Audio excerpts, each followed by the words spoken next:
Hi brothers, இந்த வீடியோவில் நம்ம என்ன பார்க்க போகிறோம் அப்படின்னா ஐபிஎல் 2026 இரண்டாவது மேட்ச்சுக்கான மேட்ச் ப்ரிவியூ அண்ட் அனலிஸ்ட் தான் வந்து பார்க்க போகிறோம். யார் யார் மோதுறாங்க அப்படின்னா மும்பை இந்தியன்ஸ் கடப்பார் அணியும் கொல்கத்தா நைட் ரைடர்ஸும் வந்து மோதுறாங்க. ஸோ வான்கடையில் தான் மேட்ச்ன்றது நடக்குது. ஃபுல் அனாலிசிஸ் இந்த வீடியோவில் இருக்கும். அதேமாதிரி நம்ம வீடியோ லைக் பண்ணிட்டு பாருங்கள். நம்ம சேனலில் வந்து கண்டென்ட்லாம் குவாலிட்டியாக இருக்கும். உங்களுக்கு தேவையான எல்லாமே இதில் இருக்குது. நான் சொல்லி இந்த மாதிரி சில இமேஜஸ்லாம் ஸ்டார்ட்ஸ் எல்லாத்துக்குமான ஸ்டார்ட்ஸுமே எடுத்து வச்சுருப்பேன். அதை நீங்கள் ஸ்க்ரீன்ஷாட் எடுத்து வச்சுட்டு கூட யூஸ் பண்ணிக்கலாம். இல்லை எகெயின் வந்து வீடியோவை லாஸ்ட் மினிட்ல பார்த்து கூட அதை யூஸ் பண்ணிக்க முடியும். எல்லாமே இந்த வீடியோவில் இருக்குது. ஸோ லைக் பண்ணிவிட்டு பாருங்கள். நம்ம சேனலையும் மறக்காம சப்ஸ்கிரைப் பண்ணிவிட்டு பக்கத்துக்கு பெல் ஐக்கானை கிளிக் பண்ணிக்கிட்டீங்க, ஆல் கொடுத்துட்டீங்க அப்படின்னா அடுத்தடுத்த மேட்ச்சுக்கு நம்ம வீடியோஸ் போடுறப்போ உங்களுக்கு நோட்டிஃபிகேஷன் வந்து ஈஸியாக வந்துடும். ஸோ அதேமாதிரி நம்ம டெலிகிராம் சேனலையும் ஜாயின் பண்ணாமல் டிஸ்கிரிப்ஷனில் லிங்க் கொடுத்துருக்கேன், மறக்காமல் கிளிக் பண்ணி ஜாயின் பண்ணிக்கோங்க. ஏன்னா லாஸ்ட் மினிட்ல பிச் ரிப்போர்ட் வந்து எக்ஸ்பர்ட்ஸ்லாம் வந்து அங்கே நேரில் பார்த்து சொல்லுவாங்க. ஸோ அது எந்த மாதிரி இருக்குது எல்லாமே நீங்கள் தெரிஞ்சுக்க முடியும். டாஸு, லைன் அப்பு எல்லாமே வந்து டெலிகிராமில் நம்ம அப்டேட் பண்ணிடுவோம். மறக்காமல் ஜாயின் பண்ணிக்கோங்க. இப்போ நம்ம வீடியோக்குள்ளே போயிடலாம். வெல்கம் டு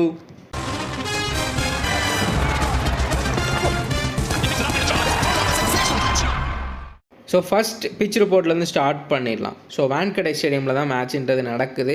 எல்லாத்துக்குமே தெரிஞ்சிருக்கும். ரோஹித் சர்மாவே சொல்லியிருக்காரு, வான்கடையில் எல்லா டிபார்ட்மெண்ட்டில் இருக்க பிளேயர்ஸுமே பெர்ஃபார்ம் பண்ண முடியும், எல்லாத்துக்குமே ஒரு ப்ளஸ் பாயின்றது கிடைக்கும். மிடில் ஓவர்ஸில் ஸ்பின்னர்ஸ் நல்லா பண்ண முடியும், ஸ்பின்னர்ஸும் நல்லா பண்ண விக்கெட் எடுக்கலாம், பேசர்ஸும் விக்கெட் எடுப்பாங்க, ரன்னுமே அதிகமாக போகும், பேட்ஸ்மேனுக்கு ஃபேவரபுளாக இருக்கும். ஸோ ஃபஸ்ட்டு என்ன பார்க்குறோம் அப்படின்னா ட்ரூ கன்சிஸ்டன்ட் பவுன்ஸ் இருக்கும். ஸோ ஏர்லேயாக கொஞ்சம் ஸ்விங்கும் நம்ம பார்க்கலாம். ரெட் சாயில் பேட்டிங் பேரடைஸ் தான். ஸோ அதே மாதிரி ரெட் சாயிலில் ஏர்லேயாக உங்களுக்கு ஸ்விங் அண்ட் சீம்ன்றது கொஞ்சம் இருக்கும் கண்டிப்பாக. நம்ம பல மேட்சஸ் வந்து வான்கடையில் பார்த்துருப்போம். Extreme dew factor. But world கப்லேருந்து நான் சொல்லி இந்த மாதிரி ஆன்டி டியூ ஸ்ப்ரேலாம் யூஸ் பண்ணுறாங்க. அது யூஸ் பண்ணியிருக்காங்களா இல்லை டியூவோட இருக்கான்றது நம்ம லாஸ்ட்டில் வரக்கூடிய பிக்சர் போட்டு தெரியும். அதுக்கு மறக்காம நம்ம டெலிகிராம் சேனல் ஜாயின் பண்ணிக்கோங்க, அப்போ நான் அப்டேட் பண்ணிடுறேன். அதுமாரி ஷார்ட் பவுண்ட்ரிஸ் தான், ஷார்ட்டாக இருக்கும். நம்ம short square boundaries. Average first inning ஸ்கோரை பொறுத்த வரைக்கும் 185 200 ப்ளஸ் போகும். வேர்ல்டு கப்போட வான்கடை மேட்ச் செமிஃபைனல் இங்கிலாந்து நடந்ததில் அதிக ரன்கள் போச்சு. அப்போ ஆன்டிடியூட் ஸ்ப்ரேலாம் யூஸ் பண்ணியிருந்தாங்க. நல்ல ஒரு பேட்டிங் விக்கெட்டாகவே இருந்துச்சு. ஸோ ஐபிஎல்லில் அதே மாதிரி கண்டினியூ பண்ணுறாங்களா இல்லை நார்மலாக போன வருஷம் இந்த மாதிரி விடுறாங்கன்றதை லாஸ்ட் மினிட்ல இருக்கக்கூடிய பிக்சர் போர்டில் பார்த்துலாம். இப்போதைக்கு இது வந்துட்டு பார்த்திங்கன்னா பேட்டிங் அதிக ரன்கள் போகும். Lightning fast outfield. ஸோ உங்களுக்கு பேட்டில் கரெக்டாக பட்டாலே போதும், பிச்சிட்டு பால் பவுண்டரிக்கு தான் போகும். ஸோ நம்ம நெக்ஸ்ட் என்ன பார்க்குறோம் அப்படின்னா பிளேயிங் 11 பார்த்துடலாம். ஸோ பிளேயிங் 11 பொறுத்த வரைக்கும் மும்பை இந்தியன்ஸ்க்கு Rohit Sharma, Quinton de Kock. இந்த வருஷமும் ரோஹித் சர்மா வந்துட்டு இதுவாக பண்ணுறாரா, அதாவது இம்பேக்ட் பிளேயராக ப்ளே பண்ணுறாரா இல்லை உள்ளே ப்ளே பண்ணுறான்றதை பார்க்கலாம். Tilak Varma, Hardik Pandya, Will Jackson, Amandeep, Mitchell Santner, Deepak Chahar, Trent bolt, Jasprit Bumrah இவங்களோட அட்டாக் இது தான். ஸோ மேபி செர்ஃபைன் ருதர்ஃபோர்டு உள்ளே யூஸ் பண்ணுறாங்களா என்னன்றது தெரில. அது லாஸ்ட்டில் வரக்கூடிய பிச்சு எப்படி இருக்குது, முழுவதுமாக பேட்டிங் பிச்சாக இருக்கா, ஸோ ஸ்பின்னு கொஞ்சம் ஃபேவரபுளாக இருக்குன்னா மிச்சல் சாண்டனரை கண்டிப்பாக வச்சுருப்பாங்க. வில் ஜாக்ஸ் மட்டும் போதுன்னா மிச்சல் சாண்டனரை வச்சுட்டு, ஏன்னா வில் ஜாக்ஸ் வந்து ஆல்ரவுண்டர். ஸோ அவர் வான்கடையிலே வேர்ல்டு கப்பில் சூப்பராக வந்து பெர்ஃபார்ம் பண்ணார். ஸோ இந்த மேட்ச்சில் பயங்கரமான அசட்டாக கண்டிப்பாக இருப்பார் அவர். ஸோ இங்கேயுமே இருக்காங்க பிளேயர்ஸு. ஸோ மாற்றுறதுக்கான வாய்ப்பு இருக்கும். இம்பேக்ட் பிளேயராக ரோஹித் சர்மா உள்ள வராரா யார் என்னன்றதை பார்க்கலாம். கொல்கத்தாவில் ஃபின் ஆலன், அதுக்கப்புறம் ரஹானே, அங்கிஷ் ரகுவன்ஷி, கேம்ரூன் க்ரீனு, ரிங்கு சிங், ரமதீப் சிங்கு, சுனில் நரேன் தான் ஓப்பனிங் மாதிரி சொல்லியிருக்காங்க. ஸோ ரஹானே ஒன்று வரலாம், மேபி பார்க்கலாம் என்ன பண்ணுறாங்கன்னு. ஸோ லாஸ்ட்டில் லைனப் வரும் இல்லையா, அதில் நமக்கு தெரிஞ்சிடும். ஸோ வருண் சக்கரவர்த்தி, வைபவ் அரோரா, கார்த்திக் தியாகி, முசரபானியை வந்து எடுத்திருக்காங்க. ஸோ பிளெஸிங் முசரபானி வேர்ல்டு கப்பில் நல்லாவே பண்ணார், ஜிம்பாவே பிளேயர். ஸோ தெரியாதவங்க தெரிஞ்சுக்கோங்க. ஸோ பார்க்கலாம், நல்லா டால் ஃபாஸ்ட் பவுலர். ஸோ அதுவுமே ஒரு த்ரெட்டாக இருக்கும் ஆப்போனன்ட் டீமுக்கு. இதுதான் இவங்களுடைய பிளேயிங் 11. இம்பேக்ட் பிளேயரில் மனிஷ் பாண்டே கண்டிப்பாக இருப்பார். ஸோ அவருமே கிட்டத்தட்ட ரோஹித் சர்மா, விராட் கோலி கூட எல்லா சீசன்லையும் விளாட்ற ஒரு பிளேயர். ஐபிஎல்லில் இது வரைக்கும் நடந்த 19 சீசன்லேயும் இருக்கக்கூடிய ஒரு player Manish Pandey. So next நம்ம என்ன பார்க்க போகிறோம் அப்படின்னா team form and momentum. Mumbai இந்தியன்ஸை பொறுத்த வரைக்கும் வான்கடே அவங்களுடைய ஃபோர்ட்ரஸ்ஸு. ஸோ எந்த ஒரு இதுவும் இருக்காது. ஸோ பவர் பிளேயை பொறுத்த வரைக்கும் பும்ரா, போல்ட்டு, தீபக் சகர். ஸோ தீபக் சகர், போல்ட்டும் 2 ஓவர் பவர் பிளேயில் போட்டாலும் பும்ரா வந்துட்டு பார்த்தீங்க அப்படின்னா 1 ஓவர் போட்டுட்டு மிடில் 1 ஓவர், அப்புறம் லாஸ்ட்டில் 2 ஓவர் யூஸ் பண்ணுறதுக்கு வாய்ப்புகள் இருக்குது. ஹர்திக் பாண்டியா வேறு பவர் பிளேயில் போடுறதுனால பும்ரா வந்து 1 ஓவர் பவர் பிளே, அதே மாதிரி மிடில் 1 ஓவர், அப்புறம் லாஸ்ட்டில் 2 ஓவர் டெத்தில் யூஸ் பண்ணுவாங்க. டாப் ஆர்டரும் பார்த்தீங்கன்னா ஒரு கடப்பார டீமுக்குன்னு சொல்கிறது கரெக்டாக தான் இருக்குது. So Rohit, Quinton de Kock, Suryakumar Yadav. So Suryakumar யாதவுக்கு ஐபிஎல் இது வரைக்கும் வேர்ல்டு கப்பு இன்டர்நேஷ்னல் மேட்ச்சில் பெருசாக ஃபார்ம்லேயே கிடையாது. அதில் கேப்டனாக வேறு இருக்கார். இந்த இதில் வந்து கேப்டன் கிடையாது, ஹர்திக் பாண்டியா தான் கேப்டன். ஸோ அவருக்கு தான் இவருக்கு ப்ரெஷர் கிடையாது. ஐபிஎல்லில் பொதுவாக நல்லாவே ப்ளே பண்ணுவார். ஐபிஎல்லில் ஃபார்முக்கு வராரான்றதை நம்ம பார்த்து தெரிஞ்சுக்கலாம். அதுக்கு வாய்ப்பு இருக்கான்றதையும் பார்த்துருவோம். ஸோ சாண்டனை பொறுத்த வரைக்கும் ஒரு ஸ்ட்ராட்டஜிக் சரியான ஒரு டாக்டிக்கல் பவுலரு. ஸோ பார்க்கலாம் என்ன பண்ணுறாங்க அப்படின்னு. இந்த பக்கம் கீழே பார்த்தோம் அவங்களுடைய ஸ்ட்ரென்த் என்னென்னு பார்த்தோம் அப்படின்னா, முடியல Cameron Green allrounder. So bowling போடுவார், பேட் பண்ணுவார். ரிங்கு சிங்கை ஒய்சியாக வந்து அப்பாயின்ட் பண்ணியிருக்காங்க. ஸோ ஐபிஎல்லேருந்து தான் எல்லாருமே ஃபேமஸ்ன்றது ஆனாங்க. அதே மாதிரி சுனில் நரேனும் வருண் சக்கரவர்த்தியும் மிடில் ஓவர்ஸில் கண்டிப்பாக ஓட்டுவாங்க. விக்கெட்ஸ் எடுக்கவும் பாசிபிலிட்டி அதிகம். வான்கடையில் ஸ்பின்னர்ஸ்க்குமே எடுக்கும். அதே மாதிரி இந்த ஃபாஸ்ட் பவுலர்ஸ் மட்டும்தான் பெரிய த்ரெட்டனாக இருக்குது கொல்கத்தா நைட் ரைடர்ஸ். ஏன்னா எல்லாருமே இன்எக்ஸ்பீரியன்ஸ். கார்த்திக் தாகி ப்ளஸிங் முசரபானி வந்து டெபியூட்டு ஐபிஎலுக்கு. ஸோ இந்த மாதிரி வந்து பிரச்சனைகள் இருக்குது. வைபவ் ஓராரா மட்டும்தான் பல வருஷமாக ப்ளே பண்ணுறாரு. பட் அது ரன்கள் வாரி வழங்குவார். விக்கெட் எடுத்தால் 2-3 விக்கெட் எடுப்பார். அப்படி இல்லாட்டி ரன்கள் வாரி வழங்குவார். அப்பயுமே 50 ரன் கொடுத்துட்டு தான் ஒரு 2 விக்கெட் எடுப்பார். ஸோ இந்த ஃபாஸ்ட் பவுலிங் பிரச்சனைன்றது கொல்கத்தா நைட் ரைடர்ஸ்க்கு இருக்குது. ஸோ நெக்ஸ்ட் நம்ம என்ன பார்க்குறோம் அப்படின்னா ஸ்டாட்ஸ். இதை தான் சொன்னேன் நான். ஸோ இதை வந்து நம்ம எல்லாத்தையும் இதை பார்த்துட்டு இருந்தோம்னா இது பாட்காஸ்ட் மாதிரி கிட்டத்தட்ட அரை மணி நேரம் போயிட்டே இருக்கும். ஸோ அதனால் நம்ம வந்து ஹைலைட்டாக இருக்கக்கூடிய எல்லாத்தையுமே சொல்லிடுறேன். மிச்சத்தை வந்து நீங்கள் வந்து இதை ஸ்க்ரீன்ஷாட் கூட எடுத்து வச்சுக்கோங்க. அப்படி இல்லாட்டி வந்து திரும்ப வந்து நம்ம லாஸ்ட்டில் கூட பார்க்கணுன்னா பார்த்துக்கோங்க. ஸோ நாளைக்கு நைட்டு தான் வந்து மேட்ச்சு. ஸோ அதனால் வந்து நாளைக்கு மறுபடியும் வந்து எகெயின் பார்க்கணுன்னா பார்த்துக்கலாம். ஸோ ரோஹித் சர்மாவோட ஆவரேஜ் வந்து பார்த்தீங்கன்னா கேகேஆருக்கு எகென்ஸ்டாக 39, வான்கடையில் 34. ஸோ நல்லா ஆவரேஜ் வச்சுருக்காரு. குயின் இண்டிகாவுக்கு ஆவரேஜ் வந்து 30, 28. ஸோ இதில் பார்த்தீங்கன்னா இந்த ஆவரேஜ் ஆப்போனன்ட் டீமுக்கு எகென்ஸ்டாக இந்த ஆவரேஜ் வந்து அந்த வென்யூவில் இருக்கக்கூடிய ஆவரேஜ். ஸோ டாப் 5 பார்த்துடலாம். டாப் 5ல் கேமரூன் கிரீனு, ரோஹித் சர்மா, அப்புறம் அஜிங்கியா ரஹானே, சூரியகுமார் யாதவ், அப்புறம் திலக் வர்மா. ஸோ திலக் வர்மா கண்டிப்பாக இந்த மேட்ச் வந்து ஒரு லோ ஓனர்ஷிப் இருக்கக்கூடிய வைட்டல் பிளேயராக கண்டிப்பாக இருப்பார். ஸோ அதையுமே பார்த்துக்கங்க. இதுதான் வந்து இந்த மேட்சுக்கான டாப் 5 ஸ்டாட்ஸ் இருக்கக்கூடிய பிளேயர்ஸ். ஸோ இந்த பக்கம் அப்படியே பார்த்தோம் அப்படின்னா அஜிங்கியா ரஹானேக்கு வான்கடையிலையும் எம்ஐக்கு எகென்ஸ்டாக நல்ல ஒரு ஆவரேஜ் இருக்குது. அதே மாதிரி இந்த பக்கம் ரோஹித் சர்மா வந்து கேகேஆர் கூட அதிக ரன்கள் அடிச்சிருக்காரு. அவருக்குமே நல்ல ஆவரேஜ்ன்றது இருக்குது. கொஞ்சம் லோ ஓனர்ஷிப்பாக இருக்கக்கூடிய பிளேயர்ஸ் பார்த்திங்கன்னா திலக் வர்மா, அங்கீஸ் ரகுவன்சிக்கு 31 ஆவரேஜ் வந்து எம்ஐக்கு எகென்ஸ்டாகவும், வான்கடையில் 29 ஆவரேஜ்ன்றது இருக்குது. அதே மாதிரி ரிங்கு சிங்குமே 30 ஆவரேஜ்ன்றது வச்சுருக்காரு.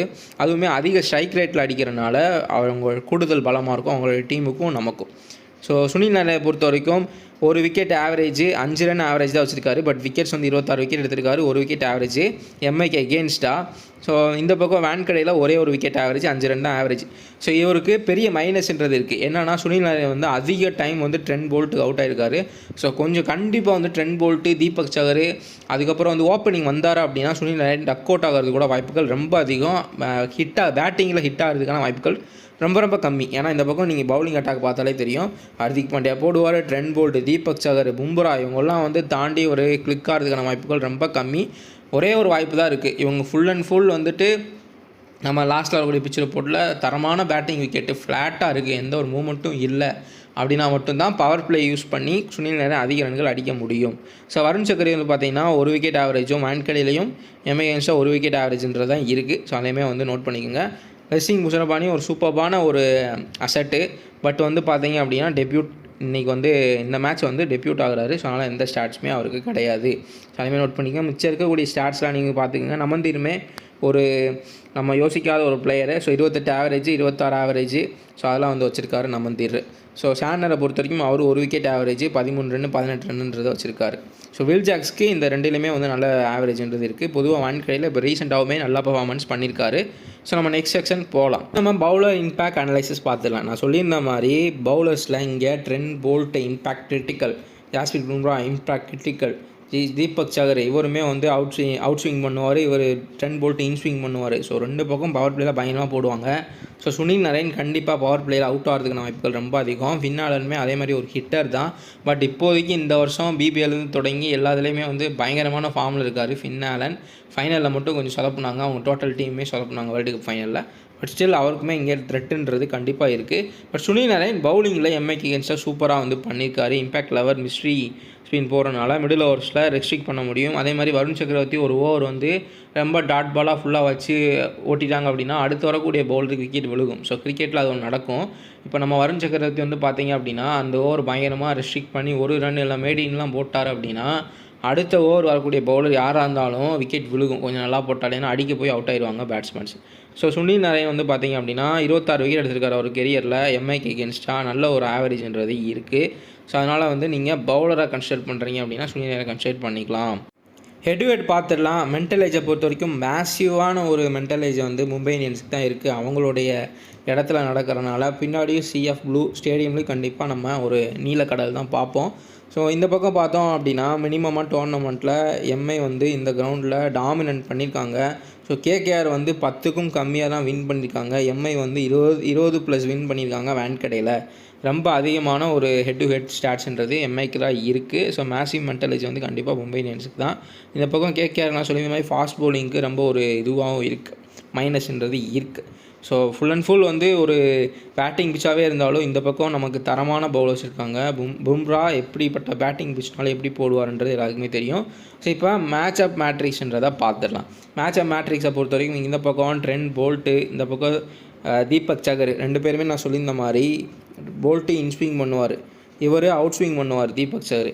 ஸோ அவங்க 2 பேர்த்துக்குமே ஓப்பனராக இருக்கக்கூடிய ஃபின் ஆலன், ரகுவன்ஷி, இல்லை சுனில் நரேனு, அஜிங்கியா ரஹானே, அவர் வந்து நல்ல ஸ்டாட்ஸ் வச்சுருக்காரு வான்கடேயில். ஸோ அவரை கூட நம்ம கொஞ்சம் ஒரு 3rd பிளேஸில் வச்சுக்கலாம் அஜிங்கியா ரஹானேவை. பட் ஃபில் ஆனலும் சுனில் நரேனும் ஓப்பனிங் வந்தாங்க அப்படின்னா 2 பேருமே அவுட் ஆகிறதுக்கான பாசிபிலிட்டி ரொம்ப அதிகம், ட்ரெண்ட் போல்ட்டுக்கும் தீபக் சகருக்கும். ஸோ தீபக் சகர் சம் மேட்சஸில் அதிகமாக ரன்கள் கொடுப்பாரு, பட் விக்கெட் எடுத்தால் 2-3 விக்கெட் எடுப்பார். சடனாக ஒரு மேட்ச்சில் வந்து ஹை பர்ஃபார்மன்ஸ் கொடுக்கறதுக்கான வாய்ப்புகள் இருக்குது. போன சீசனில் நீங்கள் அந்த மாதிரி மேட்சஸ் கண்டிப்பாக நம்மளே பார்த்துருக்கோம். ஸோ கேகேஆரோட வெப்பன், ஒரே ஒரு வெப்பன் நம்மளுடைய வருண் சக்கரவர்த்தி மட்டும்தான். ஸோ அவருடைய மிஸ்ட்ரி தான் வந்து இவங்களை காப்பாற்றணும். ஸோ அதை வந்துட்டு ரோஹித் சர்மாவுக்கும் ஒரு சூரியகுமார் யாதவுக்கும் கண்டிப்பாக வருண் சக்கரவர்த்தி பயன்படுத்துவார்.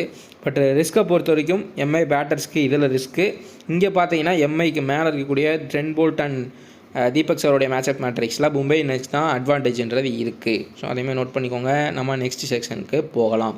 ஸோ பேட்டர் மேட்சப் பார்த்துடலாம். பேட்டர் மேட்சப்பை பொறுத்த வரைக்கும் சுனில் நரேன் விஸ் ரோஹித் சர்மா. இந்த பேட்டில் வந்து பார்த்தீங்கன்னா ஸ்ட்ராட்டஜிக் சர்வைவல் தான். ஒரு சுனில் நரேன் ஆடுறப்போ கண்டிப்பாக ரோஹித் சர்மா பார்த்து தான் ஆடுவார், பேசஸே அட்டாக் பண்ணுவார் கண்டிப்பாக. ஸோ அதனால் பவர் பிளேயில் கூட யூஸ் பண்ணலாம், வருண் சக்கரவர்த்தி யூஸ் பண்ணலாம், சுனில் நரேன் யூஸ் பண்ணலாம். அந்த ஓவரில் கண்டிப்பாக ரோஹித் சர்மா பார்த்து ஆடிட்டு அவருக்கு யார் அடிக்க முடியுதோ அந்த பேசஸ் தான் வந்து அடிக்கிறதுக்கான வாய்ப்புகள் பார்ப்பார் கண்டிப்பாக. இந்த பக்கம் Cameron Green versus Jasprit Bumrah, high wicket alert, கண்டிப்பாக அவுட் ஆகிறதுக்கான பாசிபிலிட்டிஸ் ரொம்ப அதிகமாக இருக்குது. பட் ஸ்டில் கேமரூன் கிரீன் ஒரு நல்ல அசட்டாக இருப்பார். ஏன்னா ஆல்ரவுண்டர் தான் எடுத்திருக்காங்க. ஆண்ட்ரே ரசலுக்கு பதிலாக வந்து ரீப்ளேஸ் பண்ணியிருக்காங்க கேகேஆரில். ஆண்ட்ரே ரசல் ரிட்டையர் ஆகிட்டான்னு தெரியும் ஐபிஎல்லேருந்து. ஸோ அதனால் கண்டிப்பாக வந்து ஓவர்ஸும் எதிர்பார்க்கலாம். அதே மாதிரி ஆஸ்திரேலியன் டீம்லேயே இப்போ வந்து பயங்கரமாக வந்து எல்லாருமே இப்போ வரணும், உள்ளே வரணும், போகணும், அடிக்கணுன்ற ஒரு மைண்ட் செட்லேயே ஆடிட்டுருக்காங்க அவங்களுடைய இன்டர்நேஷ்னல் T20லேயே. ஸோ அதனால் அவருக்கு அந்த ஒரு மென்டாலிட்டி கேமரூன் கிரீனுக்கு ஐபிஎல்லில் கண்டிப்பாக வந்து சூப்பர் சூட்டபுளாக இருக்கும். ஸோ நம்ம நெக்ஸ்ட் செக்ஷன்றதை பார்த்துடலாம். நெக்ஸ்ட் என்ன பார்க்குறோம் அப்படின்னா கீ பேட்டில்ஸை பொறுத்த வரைக்கும் 2 நியூசிலாந்து பிளேயர்ஸ்க்கு வந்து ஒரு இப்போ இருக்கக்கூடிய ஃபின்னால நியூசிலாந்து பிளேயருக்கும் ட்ரெண்ட் போல்ட் ஒரு எலைட் ஸ்விங்குக்கும் வந்து ஓப்பனிங்கில் காம்படிஷன்றது இருக்கும், பேட்டில்ன்றது இருக்கும். அதே மாதிரி இங்கே பார்த்தோம் அப்படின்னா வருண் சக்கரவர்த்திக்கும் சூரியகுமார் யாதவுக்கும் ஒரு பேட்டில் நடக்கும். ஸோ அதேமாதிரி வந்து பார்த்திங்கன்னா இந்த ஸ்வீப்லாம் நல்லா அடிக்கிறாரு. பட் இப்போது ரீசெண்டாக அந்த வேர்ல்டு கப்பில் 2-3 டைம் ஸ்வீப் ஆடியே அவுட் ஆகிருக்காரு. அதே மாதிரி சூரியகுமார் யாதவ் ஃபைன் லெக்கில் அடிப்பார். ஸோ அங்கே ஆளை வச்சு எடுத்துடுறாங்க fast bowlers. So Blessing Muzarabani வந்து அதே மாதிரி பண்ணி சூரியகுமார் அவுட் எடுக்கிறதுக்கான வாய்ப்புகளும் ரொம்ப அதிகம். ஸோ அதேமாதிரி நோட் பண்ணிக்கோங்க. So Rinku Singh versus Hardik Pandya. So அந்த 17 to 20 ஓவரில் அதிக ரன்கள் அடிக்கக்கூடிய 2 பேர்த்துக்குமே இந்த மேட்ச் கொஞ்சம் கீ பேட்டில்ஸ்ன்றது இருக்கும். அதே மாதிரி ஹர்திக் பாண்டியா இவருடைய பேட்டிங் பாயிண்ட்ஸில் மட்டும் வந்து கீ பேட்டில் பண்ண மாட்டார், பவுலிங்லேயும் வந்து ரிங்கு சிங்கை டெத் ஓவர்ஸில் போட்டு டிஃபெண்ட் பண்ணுறதுக்கான வாய்ப்பு இருக்குன்னா ஹர்திக் பாண்டியா கண்டிப்பாக அவர் தான் கேப்டனு. ஸோ பவர் பிளேயில் 2 ஓவர் போடுவார், அப்படி இல்லாட்டி 1 ஓவர், மிடில் 1 ஓவர், டெத்தில் கண்டிப்பாக 2 ஓவர் போடுறதுக்கான வாய்ப்புகள் கூட இருக்குது. ஸோ அவர் தான் டிசைட் பண்ணணும், அவர் தான் கேப்டனு. ஸோ அதனால் ரிங்கு சிங்கை டிஃபெண்ட் பண்ணுறப்ப விக்கெட் எடுக்கிறதுக்கான வாய்ப்புகளும் இருக்கும். ஸோ ஹர்திக் பாண்டியா ஆல்ரவுண்டர்ன்றது பெரிய ப்ளஸ்ஸாக இருக்கும். ஸோ கண்டிப்பாக வந்து ஃப்ளாப் ஆகிறதுக்கான வாய்ப்புகள் ரொம்ப கம்மி. ஸோ நெக்ஸ்ட் நம்ம என்ன பார்க்குறோம் அப்படின்னா நம்ம முக்கியமானதுக்கு வரோம். ஸோ சேஃபராக நம்ம ஹை அப்சைட் ஃபேண்டசி டீம்ன்றதை பார்த்துக்கலாம். Safe 11 Quinton de Kock, Finn Allen, Rohit Sharma, Suryakumar Yadav, Ajinkya Rahane, Tilak Varma, Cameron Green, Hardik Pandya, Sunil Narine, அதுக்கப்புறம் Jasprit Bumrah, Trent Boult. So இதில் பார்த்தோம் அப்படின்னா ரோஹித் சர்மா கேப்டன். ஸோ இதை நீங்கள் அப்படியே இன்னுமே சேஃபராக போடணுன்னா கேமரூன் க்ரீனை கேப்டனாக போட்டு ரோஹித் சர்மா ஒய்சியாக போட்டுக்கோங்க. ஏன்னா ஏன் ரோஹித் சர்மா வந்து இதில் கேப்டனாக இருக்கார் அப்படின்னா கேகேஆருக்கு எகேன்ஸ்டாக வந்து அதிக ரன்கள் ஒரே டீமுக்கு எகேன்ஸ்டாக 1000 ரன் ப்ளஸ் அடிச்சிருக்காரு ரோஹித் சர்மா. இந்த வான்கடையில் நல்ல ஆவரேஜ்ன்றது இருக்குது, கேகேஆர் எகேன்ஸ்டாகவும் நல்ல ஆவரேஜ்ன்றது இருக்குது. இந்த பக்கம் பார்த்தீங்க அப்படின்னா பிளஸிங் முசரபானியை மட்டும் அவர் டேக்கிள் பண்ணிட்டாருன்னா பெரிய பிரச்சனைகள் இருக்காதுன்றது என்னுடைய கருத்து. ஸோ அதனால தான் இருந்தாலும் நீங்கள் இன்னும் சேஃபராக போகணும் அப்படின்னா கண்டிப்பாக யூனிவர்சல் கேப்டன் வந்து இந்த மேட்ச்சுக்கு வந்து இருக்குது. 3 பேர் இருப்பாங்க. So Cameron Green, Hardik Pandya, Sunil Narine இந்த 3 ஆல்ரவுண்டர்ஸை தான் மாற்றி சேஃப் டீம் போடுறவங்க போடுவாங்க. ஸோ நீங்கள் ஒரு ஒய்சியாக கூட ரோஹித் சர்மாவை ட்ரை பண்ணிக்கலாம். ஜிஎல்ல வந்து ரிஸ்க்காக ட்ரை பண்ணுறது, ரிங்கு சிங்கை ட்ரை பண்ணுங்கள். டெத்து ஹிட்டில் அதிக ஒரு கேகேஆர் ஃபஸ்ட் பேட் பண்ணுறாங்க, விக்கெட்ஸ் போயிடுச்சு அப்படின்னா கடைசியில் வந்து அதிக ரன்கள் அடிக்க போகிறது வந்து ரிங்கு சிங் தான். ஸோ அங்கீஷ் ரகுவன்ஷி ஒரு லோ ஓனர்ஷிப் இருக்கக்கூடிய பிளேயர். நான் ஸ்டாட்ஸ்மே காமிச்சிருப்பேன். கண்டிப்பாக வந்து ஒரு லோ பிக்காக நீங்கள் எடுத்துக்கலாம். Will Jacks allrounder. கண்டிப்பாக லெஃப்டிஸ் வந்தாங்க அப்படின்னா ஒரு ஆஃப் ஸ்பின் வந்து போட விடுவாங்க. ஸோ சுனில் நரேன் வந்து மேபி ஃபாஸ்ட் பவுலர்ஸ்க்கு அவுட் ஆகலைன்னா அவருக்கு வந்து வில் ஜாக்ஸை யூஸ் பண்ணுவாங்க. ஸோ அந்த மாதிரி ஒரு டாக்டிக்ஸுமே இருக்கும். வில் ஜாக்ஸ் வந்து நல்ல பேட்டிங் ஃபார்ம்லேயுமே இருக்கார். கொஞ்சம் டாப்பில் தான் அனுப்புவாங்கன்னு நினைக்கிறேன். ஏன்னா லாஸ்ட் சீசன் ரொம்ப கீழே அனுப்புனாங்க. இந்த சீசன் கொஞ்சம் மேலே வரதுக்கான பாசிபிலிட்டிஸ் கூட இருக்குது. ஹர்திக் பாண்டியா என்ன முடிவு எடுக்கிறான்றதெல்லாம் இருக்குது. ஏன்னா லாஸ்ட் சீசன் வந்து பார்த்துருப்பீங்க, அவர் வந்து திடீர்னு சடனாக மேலே வருவார், அப்புறம் வந்து அவர் 4 ஓவர் சடனாக போடுவார், அப்புறம் வந்து போட மாட்டார். ஸோ அவரோட டிசிஷனில் தான் இருக்குது எல்லாமே. இந்த பக்கம் தீபக் சகர். ஸோ எல்லாருமே மோஸ்ட்லி சேஃபாக ட்ரெண்ட் போல்ட்டு, யாஷ்வில் பும்ரா, வருண் சக்கரவர்த்தி ஸோ இந்த மாதிரி வந்து போவாங்க. வருண் வந்துட்டு கொஞ்சம் இப்போதைக்கு ஃபார்மில் இல்லை. வேர்ல்டு கப்பில் நீங்களே வந்து பார்த்துருப்பீங்க. அவர் ஃபுல் அண்ட் ஃபுல் அவரே சொல்லியிருக்காரு, என்னோடய டியூட்டியை வந்து அட்டாக் பண்ணி தான் போடணும், விக்கெட் எடுக்கணும், நிறையா ரன்கள் கொடுத்தாலும் அப்படின்னு சொல்லிட்டு. பட் நிறையா டீம்ஸ் வந்து அவரை வந்து கொஞ்சம் நோட் பண்ணி அடிக்க ஆரம்பிச்சிட்டாங்க. ஸோ ஐபிஎல்லில் எப்படினாலும் பெர்ஃபார்மன்ஸ் பண்ணிடுவார். ஸோ இருந்தாலும் நீங்கள் வந்து தீபக் சார் வந்து ஏதாவது ஒரு சேஃப் பிளேயருக்கு பதிலாக ரீப்ளேஸ் பண்ணி ட்ரை பண்ணலாம். அதே மாதிரி மேலே ஒரு பேட்ஸ்மேனை நீங்கள் விடுறீங்க. இப்போ மேலே பார்த்தீங்கன்னா ஃபின்னாலன் வந்து ஒரு ஹிட்டர் தான், பட் அவருக்கு வந்து விக்கெட் விடுவதற்கான வாய்ப்புகளுமே இருக்குது. ஏன்னா தரமான பவுலிங் அட்டாக் இருக்குது ஓப்பனிங்கில் எம்ஐயில். ஸோ அதனால் அங்கீஷ் ரகுவன்ஷி வந்து ஒரு லோ பிக்காக இருப்பார். நீங்கள் தாராளமாக ட்ரை பண்ணி பார்க்கலாம். ஸோ நெக்ஸ்ட் நம்ம என்ன பார்க்குறோம் அப்படின்னா கேப்டன் வைசி ஸ்ட்ராட்டஜி பார்த்துடலாம். கேப்டன் வைசியை பொறுத்த வரைக்கும் டியூ ஃபேக்டர் டிசைட்ஸ். இந்த டியூ ஃபேக்டர் வந்து கடைசியில் பிக்சர் ரிப்போர்ட்டில் என்னமா இருக்குன்றதை நம்ம பார்த்துக்கலாம். ஸோ எம்ஐ பவுல் ஃபர்ஸ்ட் பண்ணுறாங்க, எம்ஐ சேஸ் பண்ணுறாங்க அப்படின்னா ரோஹித் சர்மாவை கண்டிப்பாக கேப்டனாக நீங்கள் ட்ரை பண்ணலாம். ட்ரெண்ட் போல்ட்டை வந்து வைஸ் கேப்டனாக ட்ரை பண்ணலாம். ஏன்னா ட்ரெண்ட் போல்ட் டெத்துலேயும் பவர் பிளேலையும் 2 ஓவர் மிடில் யூஸ் பண்ண மாட்டாங்க மேக்ஸிமம்.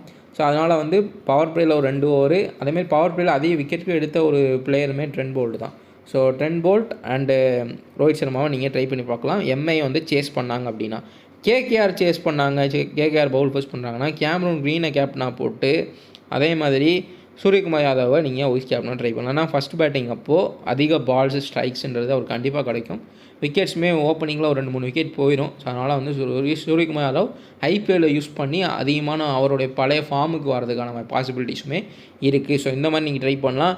நான் சொன்ன மாதிரி ஜிஎல்ல வந்துட்டு கேப்டன் வைஸ் ட்ரை பண்ணுறீங்கன்னா சுனில் நரேனை ட்ரை பண்ணுறது வந்து கொஞ்சம் வந்து ஒரு ரிஸ்க்கு தான். ஏன்னா வந்து அதனால தான் நான் வந்து சொல்கிறேன், ஒரு பெரிய கான்டெஸ்ட் நீங்கள் ட்ரை பண்ணிங்கன்னா ட்ரை பண்ணலாம். ஏன்னா பேட்டிங்கில் வந்து அவர் அடிப்பாரான்றது இந்த மேட்ச் வந்து ஃப்ளாப் ஆகிறதுக்கான பாசிபிலிட்டிஸ் தான் அதிகம்.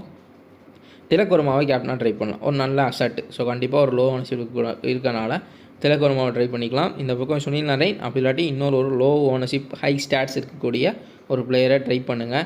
ஸோ நெக்ஸ்ட் நம்ம என்ன பார்க்குறோம் அப்படின்னா லாஸ்ட்டாக நம்ம ஃபைனல் வெயிட்டேட் பார்த்துடலாம். ஸோ மும்பை இந்தியன்ஸ் தான் ஜெயிக்கிறதுக்கான வாய்ப்புகள் அதிகமாகவே இருக்குது. ஸோ அது 65% வின்னிங் ப்ராபிலிட்டி வந்து ஹர்திக் பாண்டியா அண்ட் டீமுக்கு தான் வந்து இருக்குது. ஸோ அவங்களுக்கு நிறையா அட்வான்டேஜ் இருக்குது. Home advantage, dangerous weapon, Boult, Bumrah, சகர்னு சொல்லிட்டு இருக்காங்க. ஸோ கேகேஆரில் இன்னும் எக்ஸ்பீரியன்ஸ் பேஸ்டாக இருக்காங்க. மேலே பார்த்தீங்கன்னா ரோஹித் சர்மா, சூரியகுமார் யாதவ், திலக் வர்மா, குயின்டன் டிக்காக்கு, ஹர்திக் பாண்டியா, வில் ஜாக்ஸ்ன்னு சொல்லிகிட்டே போகலாம். ஸோ அந்த மாதிரி ஒரு டீமாக இருக்காங்க. ஸோ வீடியோவை லைக் பண்ணிடுங்க, மறக்காமல் உங்கள் ஃப்ரெண்ட்ஸுக்குமே நம்ம வீடியோவை ஷேர் பண்ணிடுங்க. நம்ம சேனலை மறக்காமல் சப்ஸ்கிரைப் பண்ணிக்கோங்க.